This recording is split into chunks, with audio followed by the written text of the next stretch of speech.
ಬೆಂಗಳೂರಿನಲ್ಲಿ ಮನೆಯ ಗೋಡೆ ಕುಸಿದು 4 ಮೃತಪಟ್ಟಿದ್ರು. ಈ ಘಟನೆ ಮಂಗಳೂರು ಹೊರವಲಯದ ಕುತ್ತಾರು ಮದನಿ ನಗರದಲ್ಲಿ ನಡೆದಿತ್ತು. ಘಟನಾ ಸ್ಥಳಕ್ಕೆ ಕಂದಾಯ ಸಚಿವ ಕೃಷ್ಣ ಬೈರೇಗೌಡ ಭೇಟಿ ನೀಡಿ ಪರಿಶೀಲನೆ ನಡೆಸಿದ್ದಾರೆ.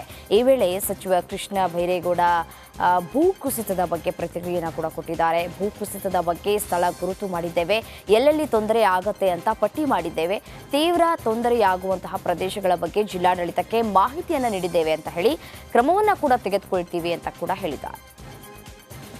ಇಂದು ಉಳ್ಳಾಳ ತಾಲೂಕು ಮುನ್ನೂರಿನಲ್ಲಿ ರಾತ್ರಿಯಾದಂಥ ಮಳೆಗೆ ಪಕ್ಕದ ಮನೆಯ ತಡೆಗೋಡೆ ಕುಸಿದು ಆ ತಡೆಗೋಡೆ ಇವರ ಮನೆಯ ಗೋಡೆ ಮೇಲೆ ಬಿದ್ದು ಒಂದೇ ಕುಟುಂಬದ 4 ಜನ ಗೋಡೆ ಮತ್ತು ಭಾಗಶಃ ಮನೆ ಅವರ ಮೇಲೆ ಕುಸಿದಾಗ 4 ಒಂದೇ ಪರಿವಾರದ ಸದಸ್ಯರು ಮೃತರಾಗಿದ್ದಾರೆ. ಇದೊಂದು ದುರಂತ ಮತ್ತು ಭಾಳ ವಿಷಾದನೀಯ ಹಾಗೂ ಎಲ್ಲರಿಗೂ ಕೂಡ ನೋವನ್ನು ತರ್ತಕ್ಕಂತಹ ಒಂದು ದುರಂತ ಇದು. ಅದರಲ್ಲಿ ಪ್ರಾಣಹಾನಿ ಆಗಿರತಕ್ಕಂಥದ್ದು ಸರ್ಕಾರಕ್ಕೂ ಕೂಡ ಒಂದು ರೀತಿಯಲ್ಲಿ ನಮ್ಮ ಮನಸ್ಸನ್ನು ಕದಲುವಂತಹದ್ದು. ಮಾನ್ಯ ಮುಖ್ಯಮಂತ್ರಿಗಳು ಕೂಡ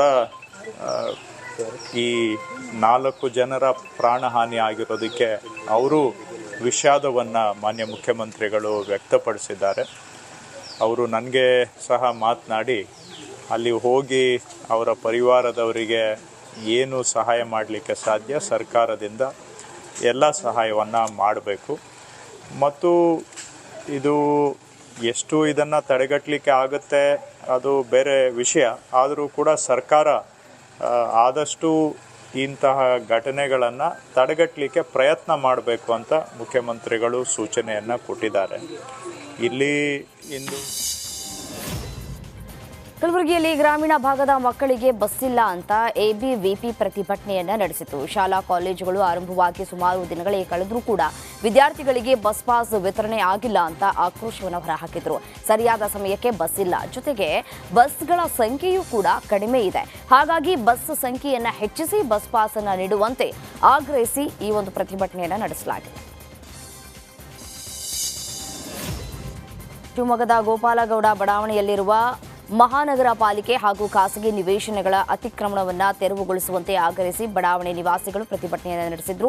ಪಾಲಿಕೆ 17ನೇ ವಾರ್ಡ್ನ ಭಾರ್ಗವಿ ಪೆಟ್ರೋಲ್ ಬಂಕ್ ಹಿಂಭಾಗದಲ್ಲಿರುವ ಪಾಲಿಕೆಗೆ ಸೇರಿದ ಖಾಲಿ ನಿವೇಶನಗಳಿವೆ. ಇದನ್ನು ಗಮನಿಸಿದಂತಹ ಕೆಲವು ಪ್ರಭಾವಿಗಳು ಕುಮ್ಮಕ್ಕಿನಿಂದ ಆಸ್ತಿ ಕಬಳಿಸಲು ಹೊರಟಿದ್ದಾರೆ. ಪಾಲಿಕೆಗೆ ಸೇರಿದ ಈ ಜಾಗವನ್ನು ಉಳಿಸಿಕೊಳ್ಳಬೇಕು, ಒತ್ತುವರಿ ಮಾಡಿದವರ ವಿರುದ್ಧ ಕಾನೂನು ಕ್ರಮವನ್ನು ತೆಗೆದುಕೊಳ್ಳಬೇಕು ಅಂತ ಜಿಲ್ಲಾಡಳಿತಕ್ಕೆ ಮನವಿಯನ್ನು ಸಲ್ಲಿಸಿದರು. ಬಾಗಲಕೋಟೆ ಜಿಲ್ಲೆಯ ಇಳಕಲ್ ತಾಲೂಕಿನ ಕೆಲೂರು ಗ್ರಾಮದಲ್ಲಿ ನಿಧಿ ಆಸೆಗಾಗಿ ಈಶ್ವರಲಿಂಗ ಮೂರ್ತಿ ಒಡೆದು ನಿಧಿಗಳ್ಳರು ಕೆಳಗಡೆ ನೆಲವನ್ನ ಅಗೆದಿದ್ದಾರೆ. ಚಾಲುಕ್ಯರ ಕಾಲದ ಪಂಚಲಿಂಗೇಶ್ವರ ದೇವಸ್ಥಾನದ ಈಶ್ವರಲಿಂಗವನ್ನ ಗರ್ಭಗುಡಿಯಲ್ಲಿ ಒಡೆದು ಹಾಕಿದ್ದಾರೆ. ಘಟನಾ ಸ್ಥಳಕ್ಕೆ ಅಮೀನಗಡ ಪೊಲೀಸರು ಭೇಟಿ ನೀಡಿ ಪರಿಶೀಲನೆಯನ್ನು ನಡೆಸಿದ್ದಾರೆ. ಬೆಂಗಳೂರಿನ ಹೆಬ್ಬಾಳದ ಖಾಸಗಿ ಶಾಲೆಯ ಮಹಾ ಎಡವಟ್ಟು ಮಾಡಿಕೊಂಡಿದೆ. ಪಠ್ಯವೊಂದರಲ್ಲಿ ಬಹುಭಾಷಾ ನಟಿ ತಮ್ಮನ್ನ ಭಾಟಿಯಾ ಕುರಿತಾದ ಪಠ್ಯವೊಂದನ್ನು ಅಳವಡಿಸಿರುವುದು ವಿವಾದಕ್ಕೆ ಕಾರಣವಾಗಿದೆ.